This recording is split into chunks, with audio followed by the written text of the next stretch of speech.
All right, so this is step one of Japanese bookbinding. So this is the creation of the template. You will need a piece of copy paper, a ruler, and a pencil. And the first thing you are going to do is find 1/2 inch on your ruler. And some of you, depending on how your ruler is made, you might have like a little line over here where 0 actually starts. I don't know if you can see that well. Make sure you don't start from the edge of the ruler, but the actual line where it starts. That goes for any time you have to measure anything. So you're going to line that up and just make 2 or 3 spots to signify where 1/2 inch is. Then you will take your ruler and connect the dots.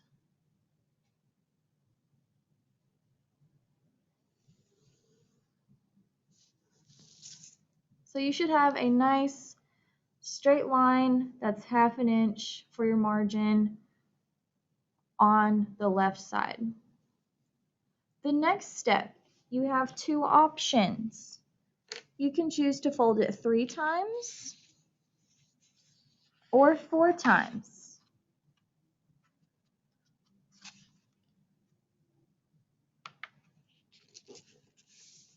So we're going to fold it this way. That's 2 right here.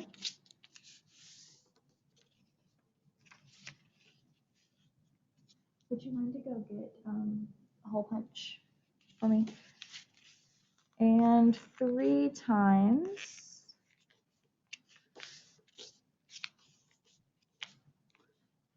Like so. If you choose to fold it 3 times, your stitches will just be a little bit further apart. So everywhere there's a fold, that's where you'll create your stitching. I personally like to fold it 4 times and have a smaller stitch. It's a little bit more of the sewing to do, but I don't know, just my personal preference. I like the way it looks. So if you fold it one more time, it gives you little bitty width like that. When you get done folding, you're going to flatten it out a little bit. You can use the edge of your table to straighten it. And then everywhere that your original line crosses a fold,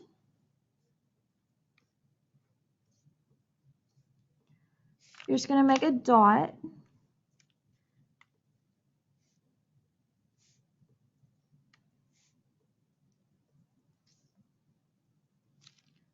Like that, all the way down.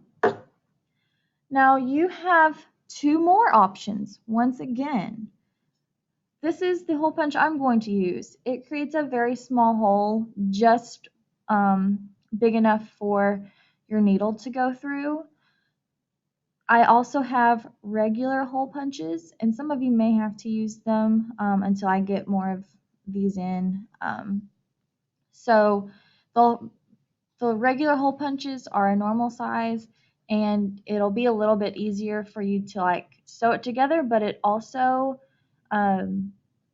we want to slide around a little bit more until you get everything sewn and tied through. So there's pros and cons to both of them. It just depends on if you want a larger hole or one that you don't really see in the final product. If you look at my examples that I've been showing, you will see that those books used the small hole punch and the smaller width, and that's what it would look like when you're finished if you did it that way.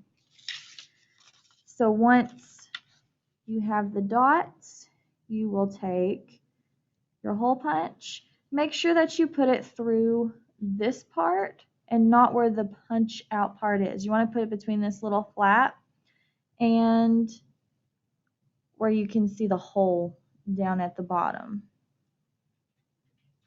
Otherwise, sometimes it messes up. So just line it up with your holes the best you can. I think I missed that one, but that's okay.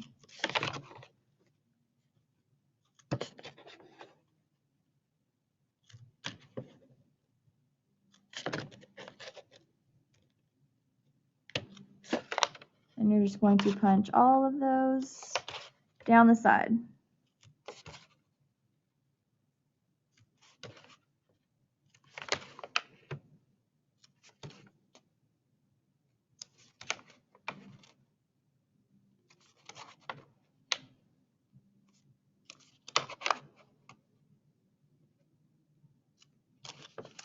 And that's it.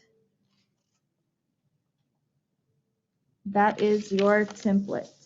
And then from this point, you can move on to the next step to punch holes through the rest of the pages of your book.